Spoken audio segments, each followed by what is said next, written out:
Este domingo 21 de abril venga a compartir el Sunday Brunch Pascua en el restaurante El Cid de Sheraton Santiago. Actividades y salas de juego especial para los niños, precio de 41.900 pesos IVA incluido y 50% de descuento para niños. Reservas 227-07-1111. Ya está con nosotros Marley Coffee, un café 100% orgánico en 6 diferentes variedades para disfrutar donde usted quiera. Encuéntrelo en supermercados, minimarkets y cafeterías del país. Con Marley Coffee disfrute su día con toda la onda. Batería Hankook tiene lo mejor de la tecnología coreana, 100% libre de mantención y la mayor cobertura de garantía en el mercado. Con una calidad superior y un rendimiento excepcional, Batería Hankook es su punto de partida. Busque los puntos de venta en bateriahankook.cl. Tenemos 2 libros para regalar que ya están batiendo todos los récords en términos de participación. Se regalan en el día de hoy y se anuncian los ganadores. El primero es Patriarcado Mercantil y Liberación Femenina, el último libro de Gabriel Salazar, Premio Nacional de Historia. Chile desde 1810 a 1930, todo lo que podríamos considerar el comienzo o el inicio de lo que han sido las posturas más contestatarias feministas. Patriarcado Mercantil y Liberación Femenina.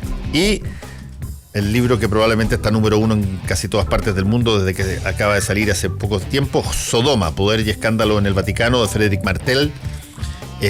Ya también está disponible hashtag combinación clave en Twitter y @megustaleercl. Eres parte del panel. Eres combinación clave. Estamos con el panel de los días miércoles. Está con nosotros Verónica Pinilla, está Francisco Martorell, no ha llegado todavía José Francisco Lagos, pero estamos acá.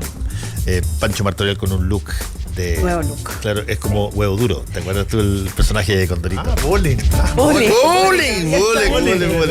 Todos vamos a llegar... Reconstrúyete, Paulsen. Sí, todos vamos a llegar a esa situación, ya sea porque se nos acaba el pelo por el cáncer, da lo mismo, pero vamos a llegar igual. Yo soy un pelado muy feliz. Tú eres un pelado. No, pero se ve muy bien. Y además está puntero en el fútbol profesional. Está contento. Unión Española, está gozoso. Si no fuera por todo lo que está pasando en el país, pues uno podría estar feliz. ¿Y por qué? A ver, cuenta, ¿qué tienes? cosa? Mira qué lindo, mira la cordillera. Sí, no, claro, sí, las banderitas. Las banderitas, obsérvate todo lo que... No, a mí me tiene profundamente preocupado, es decir, cuando tú tienes 3 ministros de corte en la situación en la que se encuentran los jueces de Rancagua, sumado a eso lo que está pasando hoy en Carabineros, que se suma a 130, y cuando hay un juicio activo contra un ex senador de la República por corrupción, es decir, todo eso mezclado en cualquier país estaría generando un chuta. A mí, fíjate, que es bueno. A mí me produce el efecto exactamente contrario. Es tan infrecuente que la justicia vaya contra jueces por prevaricación, tan raro que vaya contra grandes y altos dirigentes de las Fuerzas Armadas o de Carabineros, o que vaya contra políticos de tomo y lomo, que cuando eso pasa uno de repente tiene ese pequeño atisbo de chuta, y si es que esta vez es distinto, y si esta vez hay castigo, y si esta vez hay justicia, y si esta vez es aleccionador lo que está pasando. Sí, así que estoy más por el lado optimista hasta que venga el cataclismo. Yo no hablo de que esto no sea el síntoma de algo positivo, porque está saliendo la podredumbre a la superficie. Eso es bueno. Y cosas que no se querían que se conocieran, se conocen. El tema es cuán profundo es, porque cuando se empieza a investigar Carabineros y se empiezan a tirar, o Ejército, se empiezan a tirar hilos, los hilos van llegando muy profundamente. Entonces lo de la misma Corte de Rancagua, a ver hasta dónde llega, es decir, llega hasta ahí, o tenemos un problema mucho más serio al interior de todas las cortes de apelaciones, de todo el sistema de notarios, de todo el sistema de nombramiento. Entonces, ¿hasta dónde vamos a llegar con esa investigación? Y ojalá que lleguemos hasta las profundidades mismas. Y después lo mismo en el tema de las pérdidas de armas. De las pérdidas de armas, el tema del senador Orpi, es decir, ¿hasta dónde vamos a llegar? ¿Orpis va a pagar el plato? Las declaraciones de Orpis han sido... Yo creo que está claro que por lo menos en el ámbito de si que tú tienes que seleccionar gente para que pague el pato por otros que zafan, Orpis le tocó la peor derecha, parte, en la derecha, y en la izquierda no sé, ¿Marco será? Marco Enrique Ominami. Sí. Pero yo creo que Orpis ha ido tirando. Ya ayer dijo esto de, ojo, yo usé la plata también para financiarle la campaña al diputado Bartolú, ¿no? Ya, ahí... Tú lo sé. Y dijo, ahí de tienes todas las que... formas que podía haber utilizado, utilicé la peor. O sea, tomé el peor camino. Claro, y esto ya es un sistema, una práctica, etcétera. Entonces, ¿a cuánto está dispuesto a comérsela? Porque cuando tú tienes una acusación o la posibilidad de, es decir, máximo podrían ser 20 años, quizás no son 20 años, pero 10 años de cárcel para una persona como Jaime Orpiz, que además está con la salud bastante deteriorada, es la vida. Entonces, se la va a comer, como tú decías antes, cuando Contreras se dejó ir a Punta Peuco y se fue tranquilito finalmente y se cayó. Claro, porque le construyeron una cárcel a él. Claro, pero también te das cuenta que hay un... Disculpa. Perdón. También hay una sensación, tú te vas dando cuenta así como vas viendo que nuevas cosas van apareciendo, información, como tú dices, esta pudredumbre que empieza a salir, ¿no es cierto? Y la gente, y todos nos empezamos a enterar. Pero también tiene que ver con esta idealización que en algún momento tuvimos también del sistema judicial, ¿no es cierto? Donde veíamos que se intentaba judicializar, ¿no es cierto?, todas las discusiones sobre corrupción, que me parece bien, o sea, si hay delito hay que llegar hasta las últimas consecuencias. Pero también estas posiciones de los paladines de la probidad y de las buenas prácticas, que te das cuenta que con estos hechos que ocurren y que tú dices un hilo que va a llegar quizás dónde, te puedes encontrar con información y con hechos que todavía desconoces y que pueden apuntar quizás a dónde podemos llegar, y que demuestran en definitiva que no es que tenemos un sistema judicial corrupto o un sistema político corrupto, sino que tenemos en la sociedad instalado prácticas y formas que tenemos que erradicar, tenemos que controlar, tenemos que ser capaces de analizar en profundidad y no verlos como hechos aislados, ¿no es cierto? Que son hechos aislados, que por allá Rancagua, que por allá el norte, sino más bien prácticas, yo creo, sociales, de relaciones sociales, de manera de entender también la política, el sistema judicial, y que hoy día, con lo que estamos enfrentando, ya no dan para más. Y que la sociedad chilena se merece otro sistema. Llegó José Francisco Lagos a propósito. Gracias, José. Muy buenos días. Muy buenos días. Yo a propósito del mismo tema, que venía escuchando lo que dijo Francisco, que a mí yo creo que es una buena noticia que se sepan estas cosas, porque si es que están ocurriendo entre saberla y no saberla, prefiero que se sepan a pesar del escándalo y desconfianza que generan. Pero yo estoy de acuerdo con lo que dice Verónica en el sentido de que esto ya es como el escenario más dantesco que se puede conocer, de que meten magia negra, de un montón de cosas, pero yo creo que efectivamente hay una falta de control y de equilibrio entre los poderes del Estado que producen estas distorsiones y estos nombramientos y abusos, y básicamente se tiene no sé si es el término correcto, pero una especie de mafia donde se acuerdan resoluciones, etcétera. O por ejemplo, escuchamos los audios donde un primo de una narcotraficante conocida estaban arreglando con algún juez y querían que llegara a la Corte de Apelaciones para que esa persona quedara en libertad. Entonces, ya claro, es un escenario que remueve el piso, pero hay que ver cuál es el procedimiento adecuado para también ver si en otras cortes de todas las regiones del país ocurren situaciones similares, quizás no tan dantescas como esta, en el sentido de todo esto que ha sazonado un poco el caso, pero que evidentemente son cosas que no son deseables para un sistema judicial que es sano y que al final es el sistema judicial el que le corresponde dirimir los conflictos, y muchos de estos conflictos ya adquieren otros cariz, es decir, ya no es el conflicto entre privados, sino que muchas veces tenemos estos fenómenos nuevos, por ejemplo, de la judicialización de la política.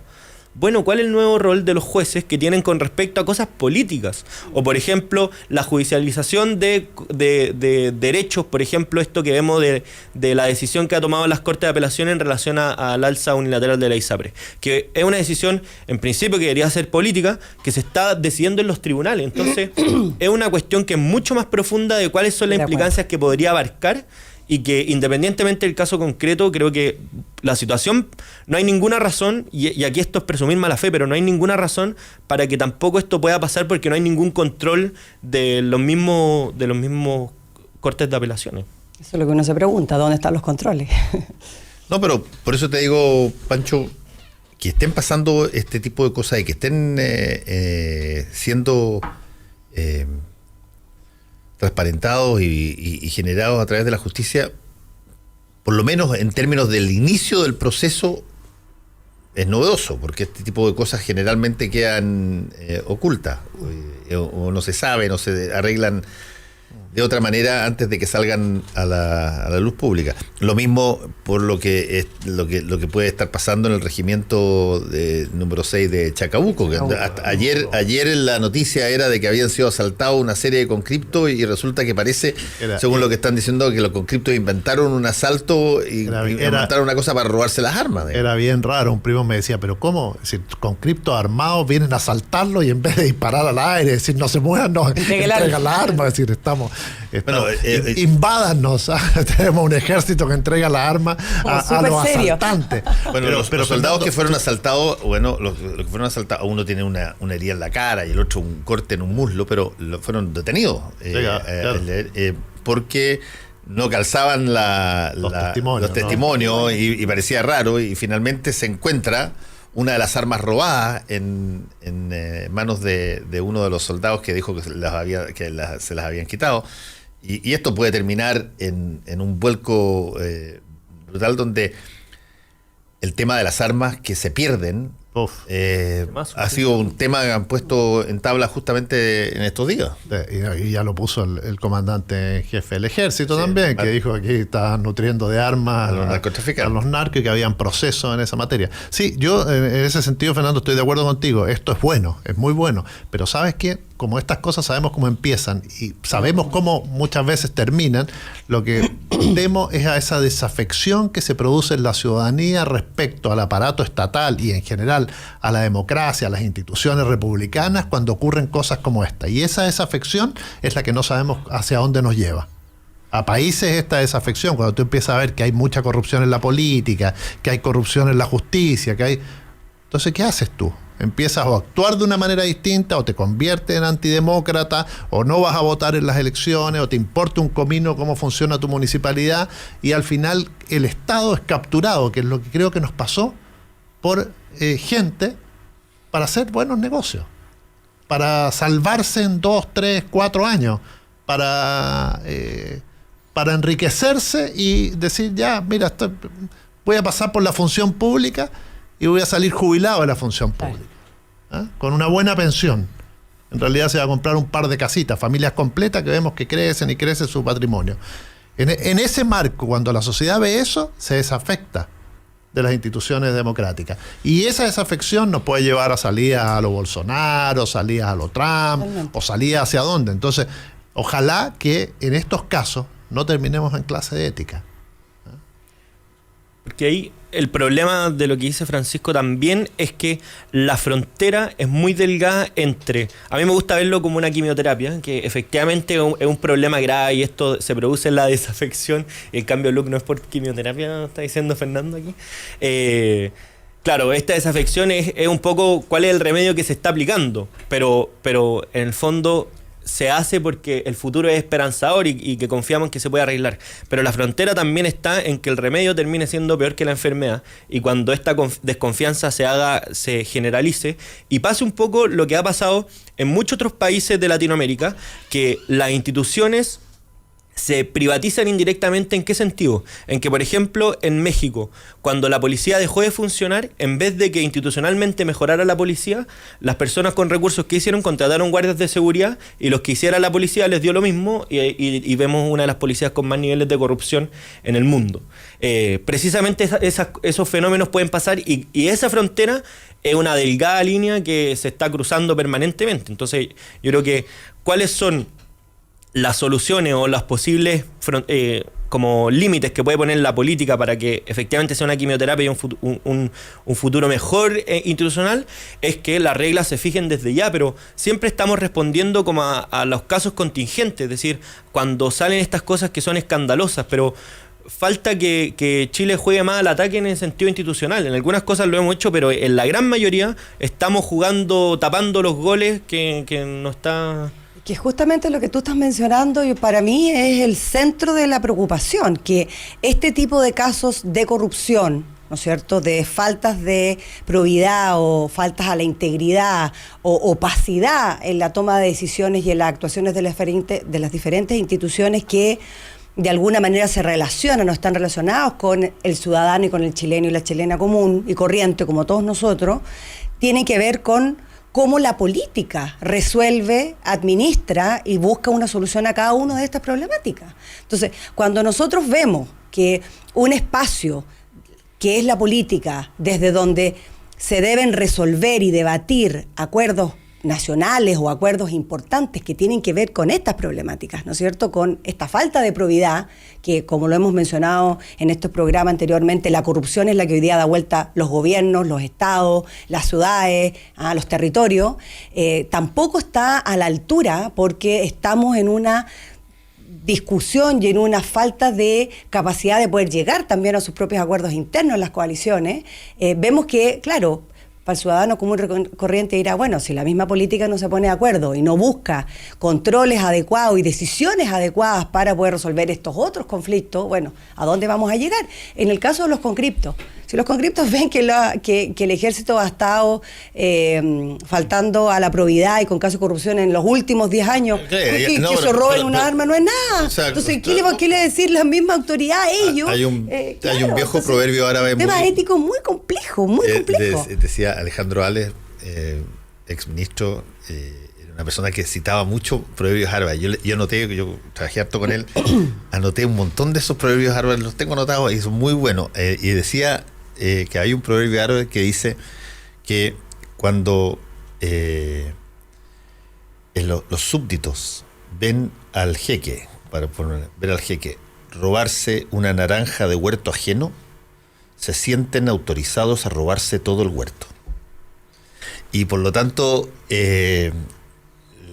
un poco lo que tú señalabas, si es que en el caso de esto de las armas, tú tienes un cuerpo donde llevas de pronto a el generalato, buena parte del generalato, a las noticias en función de, desfalcos gigantescos de plata fiscal, por todo tipo de regalías o por todo tipo de situaciones, compras de autos, viajes, etcétera, acá allá, y miras que eso te lo hacen los superiores. Me recordó la frase de Alejandro, le dice, ¿por qué yo me voy a quedar porque yo no puedo como los giles? No puedo hacer lo mismo y hacerlo en otra materia. Y ese es el riesgo que tiene cuando la justicia no funciona o cuando las cosas se tapan.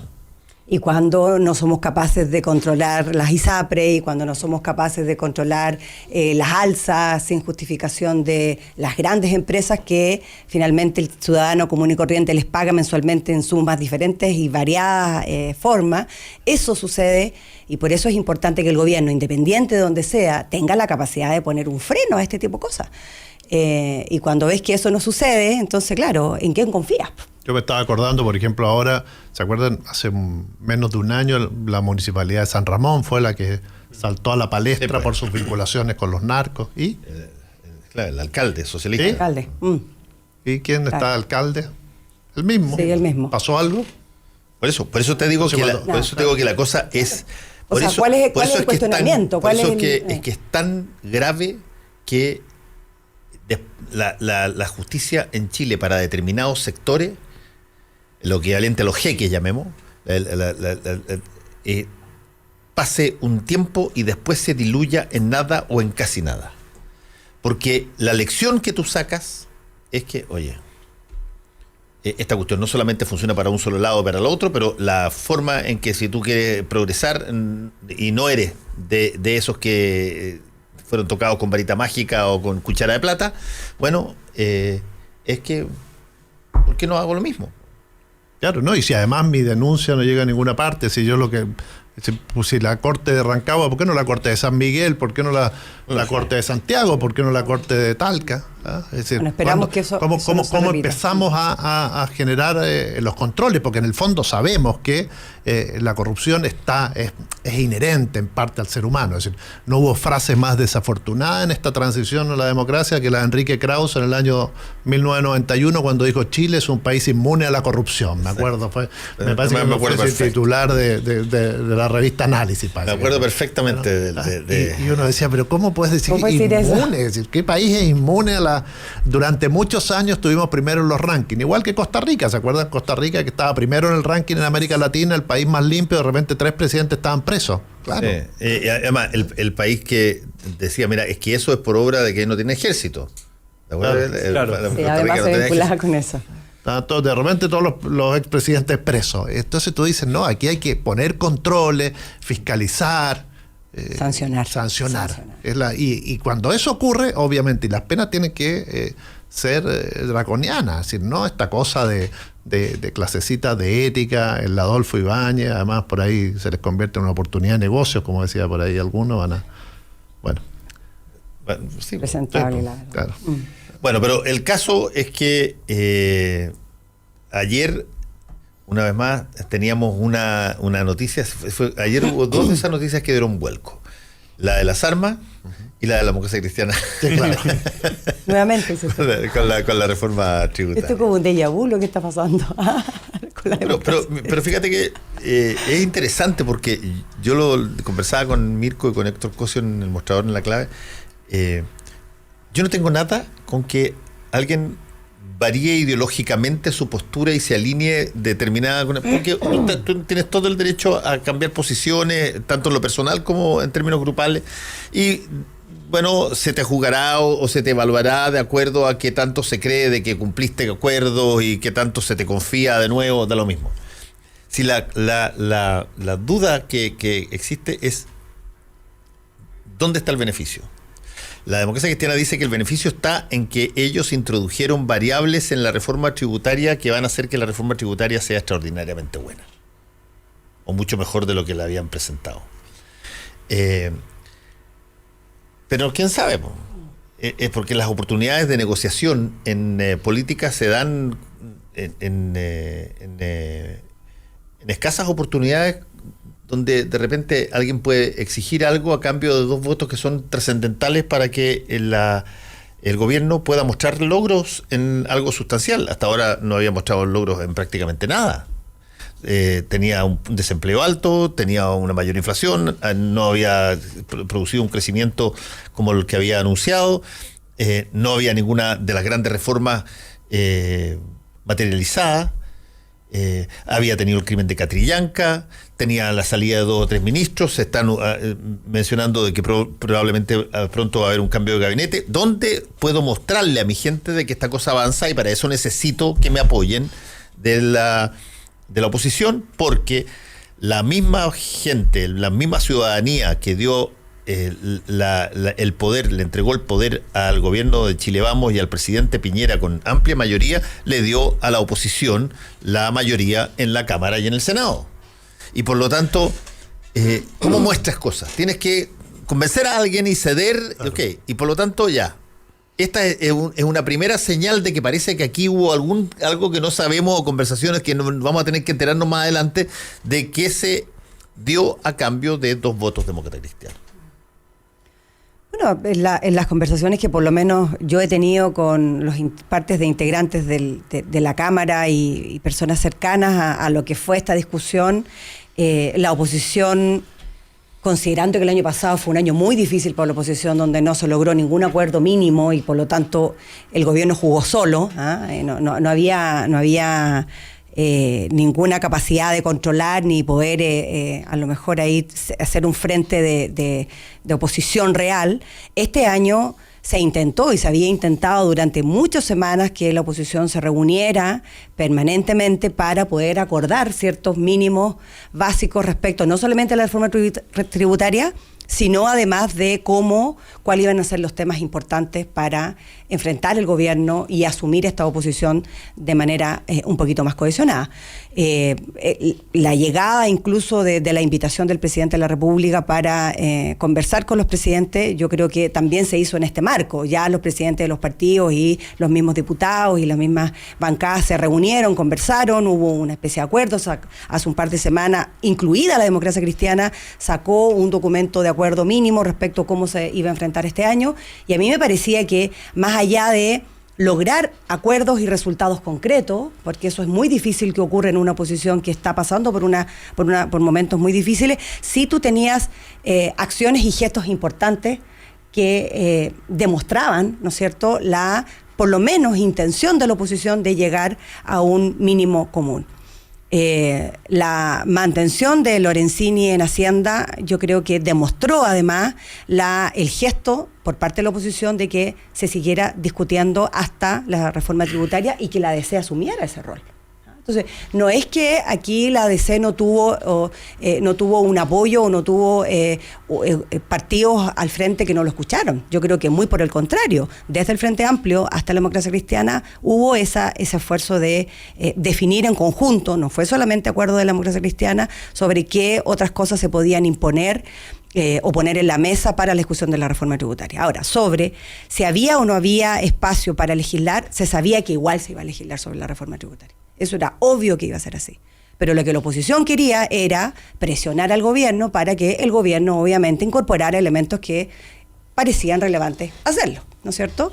Ahora, si es integración, no es integración, si la reforma tributaria lleva más o no lleva menos recaudación, si tenemos inversión o no tenemos inversión, son discusiones sumamente válidas y para mí son de primera importancia porque hablan de la necesidad de crear un modelo, ¿no es cierto?, en el país que nos permita recaudar más, crecer más, pero también un país más equitativo.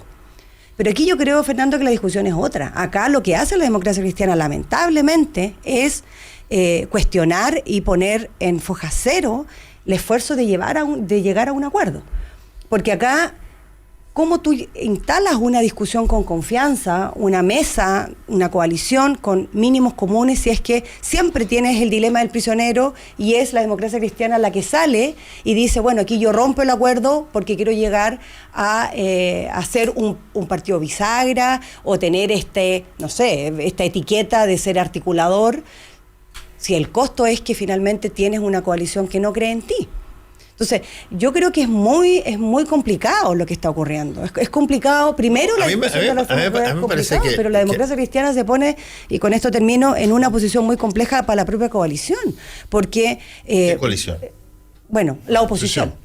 La oposición, porque la oposición probablemente se va a seguir reuniendo para tratar de intentar llegar a acuerdo, pero ¿cómo tú llegas a acuerdo si es que tienes uno de los componentes importantes de la oposición en cualquier momento sale corriendo y acuerda con el gobierno elementos que pueden ser súper válidos? Yo no digo que no, y me parece que esos acuerdos válidos hay que conversarlo en la mesa con la oposición y llegar a acuerdo con la oposición y decir, mira acá, pero eso no es posible hacerlo. Bueno, entonces la pregunta es, ¿dónde están los votos de la DC? Hay momentos los votos en la historia. De la DC hoy día están con el gobierno, no están con la oposición. Lógico, entonces, eso hay que transparentarlo.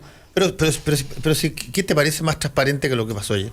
Entonces ¿por qué firman un acuerdo 2 semanas antes con la oposición donde van a llegar a acuerdos comunes y van a seguir funcionando como oposición? Porque te insisto, yo te insisto en lo siguiente, todas las cosas que pasan con esta oposición no son estables, porque la oposición es súper inestable. Tienes un Frente Amplio que no se puede ver con la Democracia Cristiana y que se lanzan twitters todos los días en contra.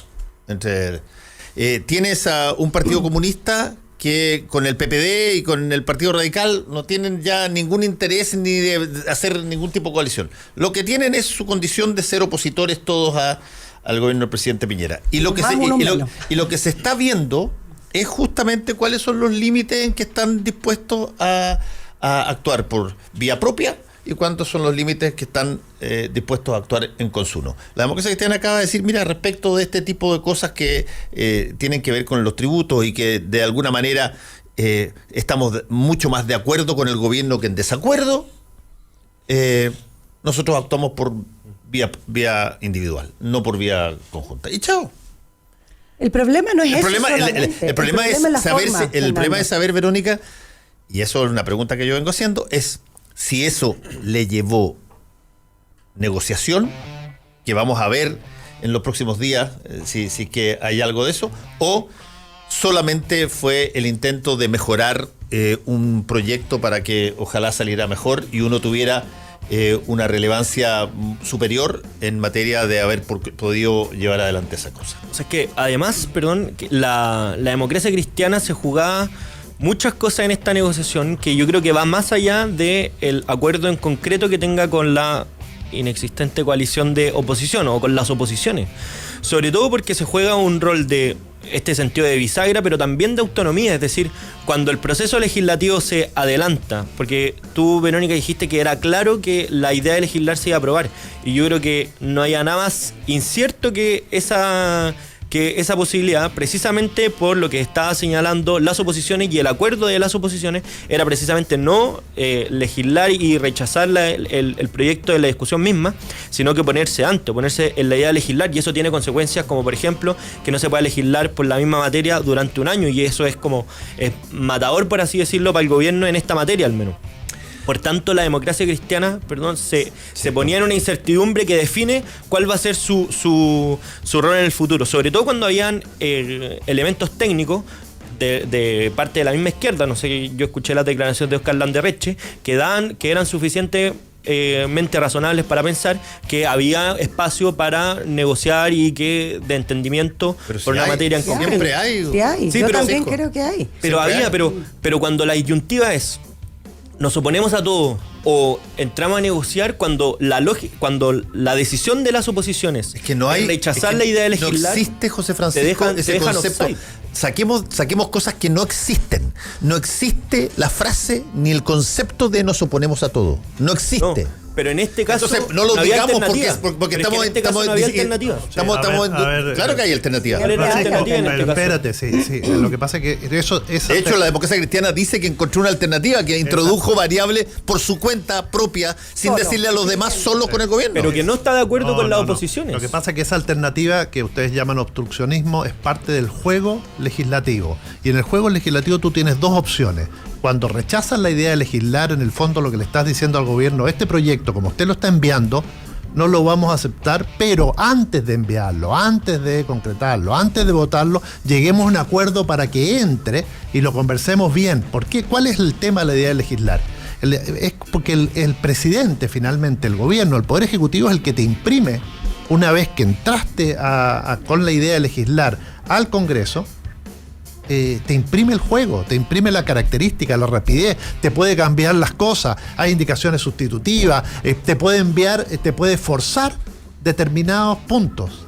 Entonces, ese tema la oposición lo conoce y como la oposición tiene mayoría, dice no, antes de que entre, pongámonos de acuerdo para que podamos avanzar en algo que nos convenga a los dos. Entonces aquí hay un obstruccionismo, por un lado, real, necesario, porque tú no puedes darle idea de legislar a un proyecto que el gobierno va a hacer lo que quiera contigo. Es absurdo. Tú como oposición no lo puedes permitir. Pero es que ese escenario no es real cuando con la mayoría de la oposición. Sí, por eso. Este es un régimen presidenciable. Entonces, Sí. si tú permitiste que ingresara ese proyecto, aunque no lo quisieras, por esto que ustedes dicen, no, que no sean obstruccionistas, ya que entre el proyecto, somos todos buenos, mira qué lindo el proyecto, ya, y te sacaron un proyecto que es diametralmente opuesto. Tú le estás pidiendo a la oposición de hoy, que era oficialismo hace 2 años, hace 1 año, que vote contrario al proyecto que se la jugó. Pero siempre se puede rechazar ese proyecto. No, ahí es donde está el problema. Bueno, se puede rechazar. hablemos sobre esa estrategia a la pero- vuelta de comerciales porque tenemos que hacer una pausa. ¿Tienes listo tu comentario en redes sociales? Ya regresa Combinación Clave. Combinación Clave. En la 92.9. Tu opinión nos importa.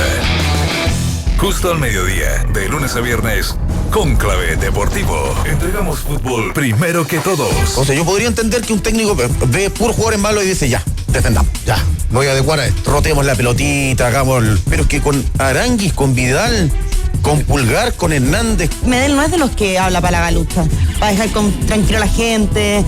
O sea, realmente yo creo que él piensa que hicieron un muy buen primer tiempo. Es preocupante, po. Es preocupante. Porque ni siquiera hay una crítica. Chico Peñalillo, Francisco Aguiluz, Chamagol González, Vane Grant, Edson Figueroa, Marcelo Muñoz y nuestro nuevo fichaje, Felipe Bianchi. Estoy en manos de los jugadores. Esa frase a mí me hizo tiritar. Estoy en manos de los jugadores. ¿Cómo un técnico dice eso? Estoy en manos de los jugadores. Ellos son los que... O sea, yo no, aquí estoy pintado, no tengo nada que hacer porque si los jugadores quieren, me van a hacer caso, claro. Y si no, no. Fracasaron. Los que pensaban que era un buen camino y los que lo llevaron a cabo, el señor Rueda, fracasaron en ese camino. Cónclave Deportivo, de lunes a viernes, justo al mediodía, 92.9. Somos fútbol. Somos la clave. Hora clave. 10 de la mañana, 5 minutos. 92.9. Somos como tú. Somos la clave. En Sheraton Santiago te esperamos este domingo 21 de abril para disfrutar del Sunday Brunch Pascua en el restaurante El Cid. Entretenidas actividades y juegos especiales para los niños. Reserva al 22-707-1111. Te esperamos en Sheraton Santiago. Solo quedan 10 segundos para seguir debatiendo juntos. Combinación clave. Estamos de vuelta por la 92.9. Al aire. Almuerzo de negocios, el ambiente perfecto para disfrutar un break de su trabajo y degustar de una exquisita oferta gastronómica es en Restaurante El Cid del Hotel Sheraton Santiago. De lunes a viernes de 12:30 a 15:30 horas. Reservas al 222-335.000 o en sheraton.com/Santiago. Empiece su día con toda la energía natural de Marley Coffee, un café de grano orgánico molido al instante con leche descremada. Pruebe el sabor de Marley Coffee en sus 12 exquisitas y variadas mezclas de máquinas self-service. Espresso, chocolate fuerte, té, chai y otras bebidas calientes lo esperan para recargar su día. Con Marley Coffee disfrute su día con toda la onda. Vaya acá. Batería Hankook tiene lo mejor de la tecnología coreana, 100% libre de mantención y la mayor cobertura de garantía en el mercado, con una calidad superior y un rendimiento excepcional. Batería Hankook es su punto de partida. Busque los puntos de venta en bateriahankook.cl. Todavía puede competir y concursar por los 2 libros que estamos regalando hoy día: Patriarcado Mercantil y Liberación Femenina, el último libro del Premio Nacional de Historia Gabriel Salazar. Es el movimiento femenino desde 1810 a 1930, donde comienza todo, según él. Y el libro número 1 hoy día en casi todos los países occidentales es Sodoma, Poder y Escándalo en el Vaticano, de Frédéric Martel, que ya sabe, concursar con hashtag combinación clave y @megustaleercl. Somos opinión. Somos la clave. Estamos con Verónica Pinilla, José Francisco Lagos, Francisco Martorell, y estábamos analizando un poquitito cuánto puede... Ahora, lo que no cabe la menor duda es que lo que pasó ayer es ganancia neta, no sé si que por largo plazo o mediano plazo, pero ganancia neta para el gobierno del presidente Piñera. Sí. Yo Yo creo que donde más se jugó el gobierno era con política comunicacional de acusar de obstruccionismo a la oposición, era este sector de la democracia cristiana, que sabía que es más sensible también a una reforma tributaria, que el sector financiero, económico la está pidiendo, digamos, y que ha generado ciertas incertidumbres, que obviamente que eso tiene al país un poquito desgastado en lo económico, con un crecimiento del 1,4 en febrero que encendió todas las alarmas, y creo que ahí es donde opera este cuento. Pero efectivamente esto no sabemos cómo va a entrar, si entra, no sabemos, y la democracia cristiana, si no sale una reforma tributaria de acorde a lo que más o menos el sector centro-izquierda le gustaría, obviamente que va a pagar los costos de una reforma tributaria que se está haciendo, en principio, que uno la ve más favorable hacia los sectores empresariales que hacia la gente.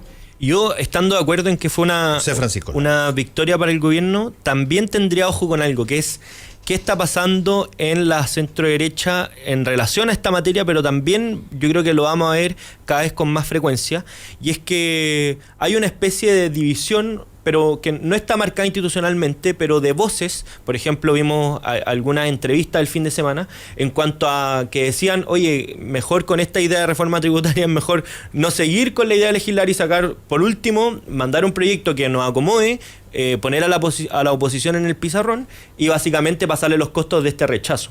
Pero en cambio, el gobierno prefirió esta idea de negociar y que finalmente el proyecto pasara. Pero El miedo está en que esta pueda ser una victoria pírrica en cuanto a la coalición política. Es que decir que el desgaste se produzca también porque al ser minoría termina negociando cosas que a ciertos sectores del gobierno o de la coalición le afectan profundamente o le interesan profundamente.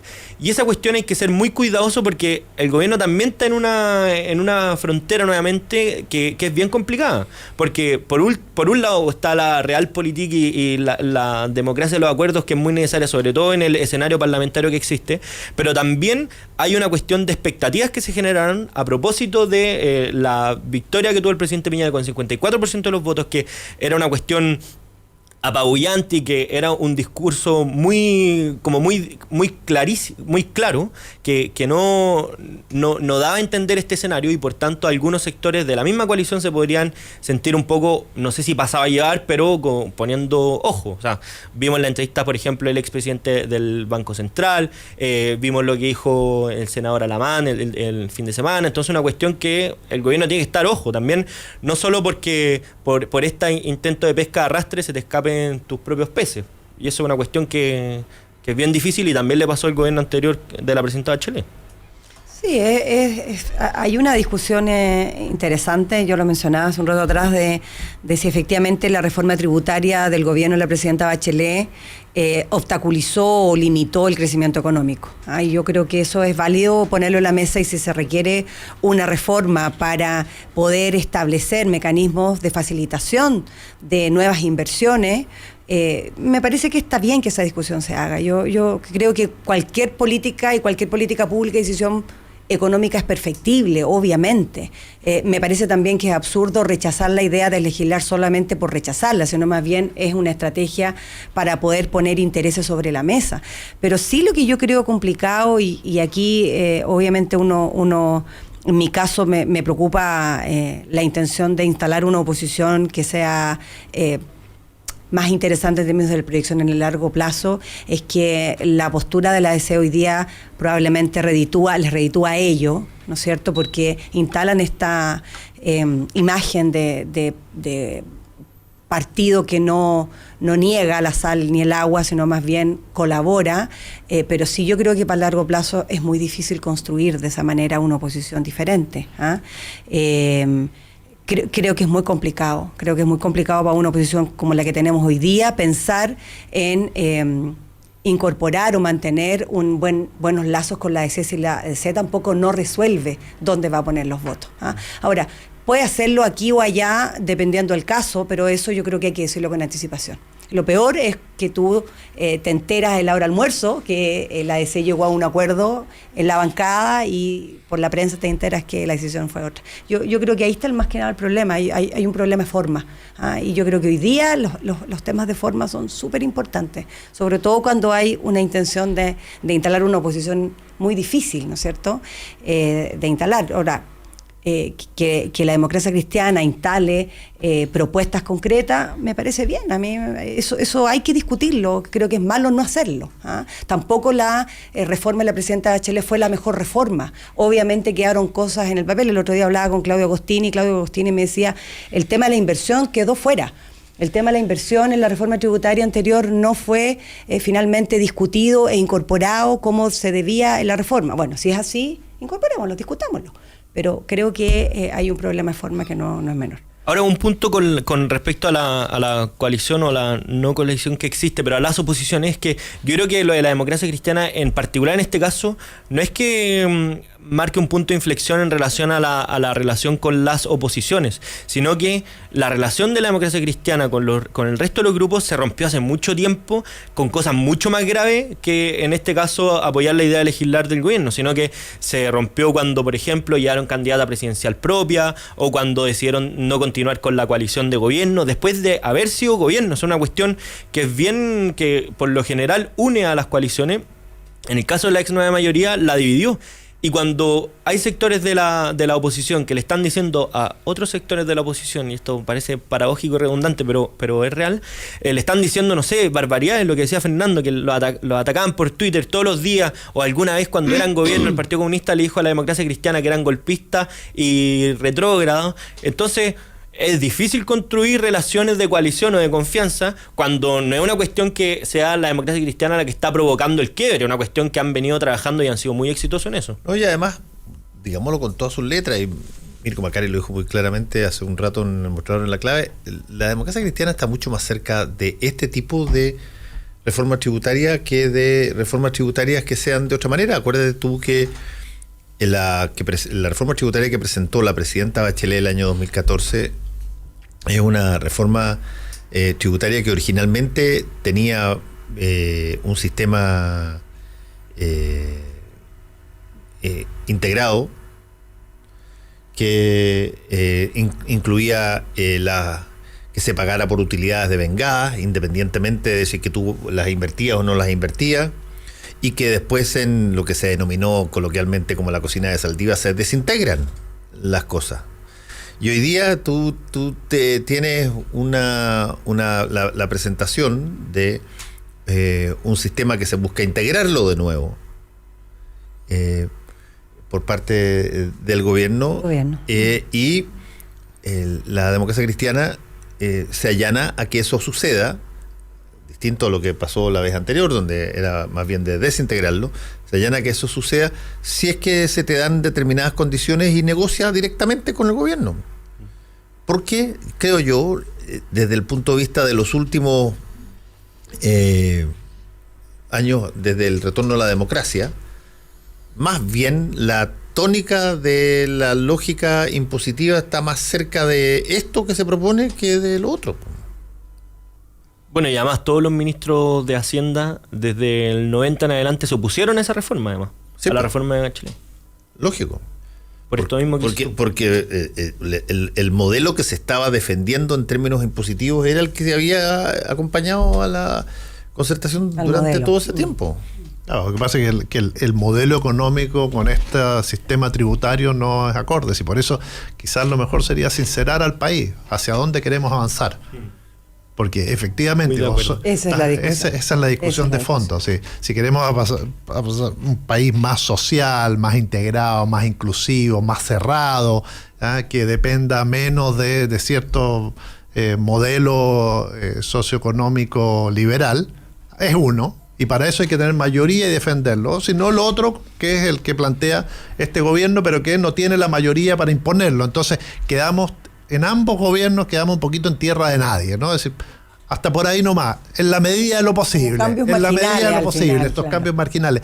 Y eso efectivamente no permite. Y nos damos cuenta que el mundo, y aquí me pongo absolutamente pragmático, empieza a bajar las tasas, empieza a atraer inversiones, empieza a decirle a los empresarios, vengan para acá, vengan, si nosotros no les cobramos nada.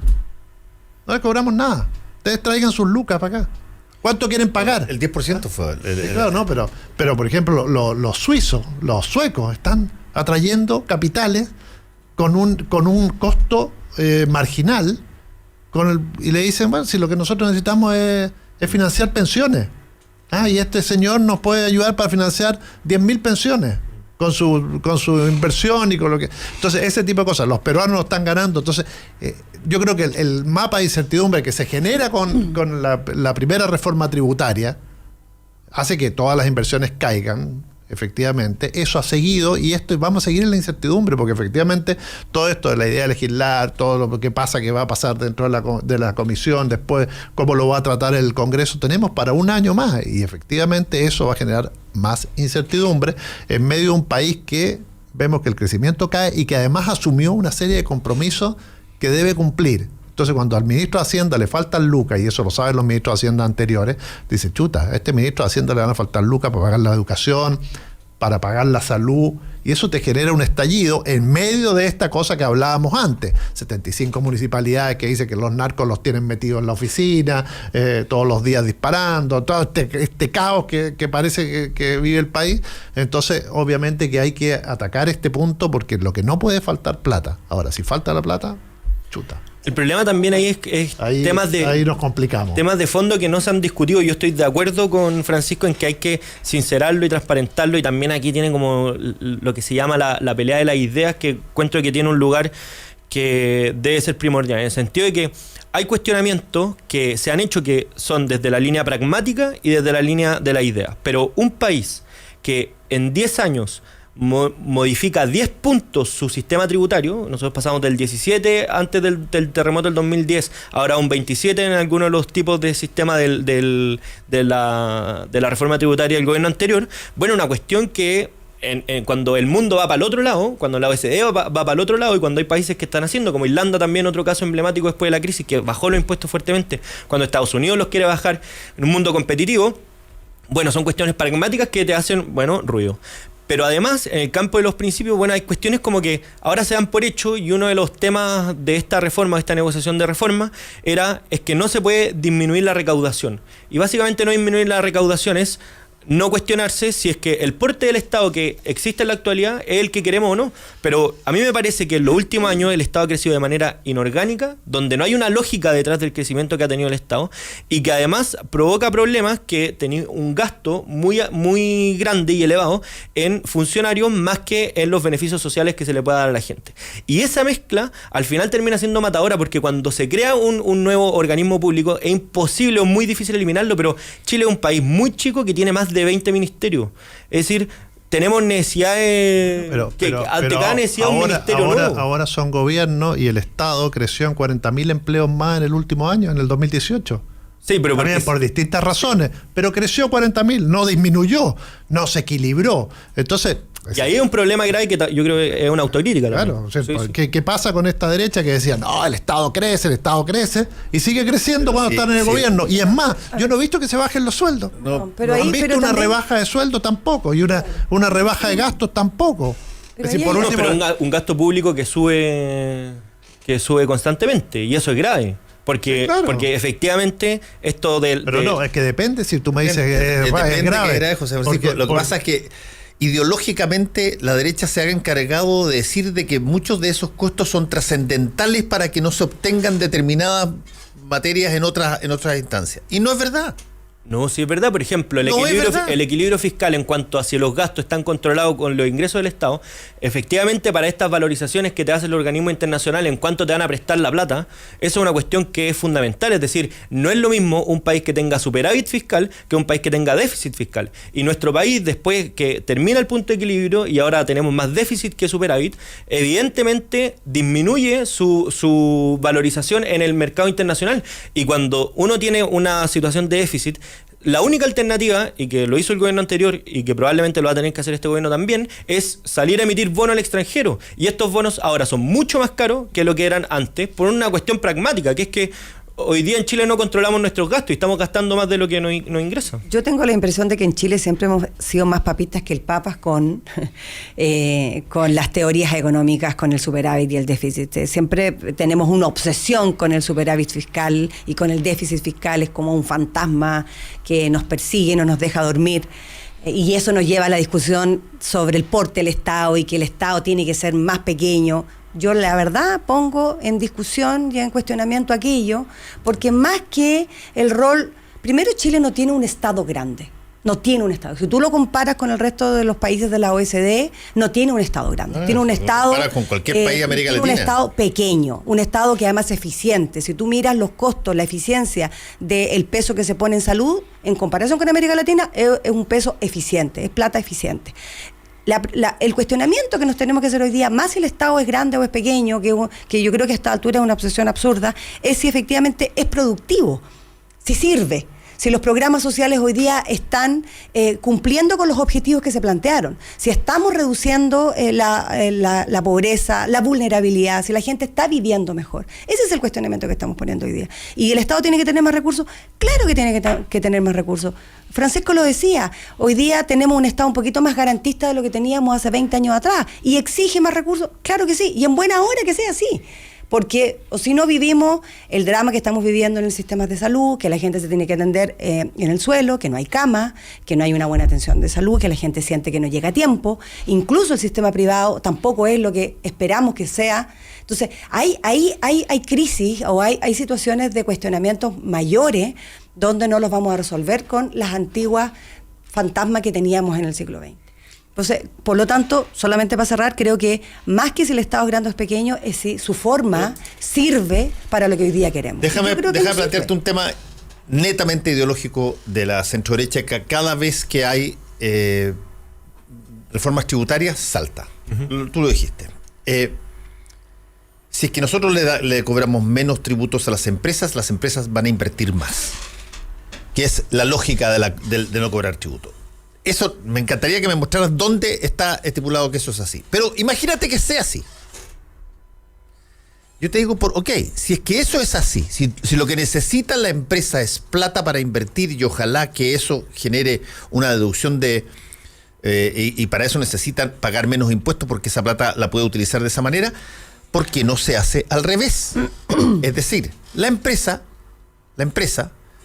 defina cuál es su política de inversiones y en la medida que invierte realmente, le descuentas eso de impuestos. Pero no se los descuentes a priori. No le digas, mira, tú tienes, qué sé yo, esta cantidad de utilidades, vas a pagar solamente esta cantidad de impuestos porque queremos que tú inviertas. No, después sí que no invierte. Si toma la decisión de no invertir, si compra, qué sé yo, bienes suntuarios o se reparten los dividendos. Pero eso es lo que pasaba antes. No, eso es lo que pasa. Yo lo que digo es, si tú quieres darle un incentivo a la inversión, hazlo después de que invierta.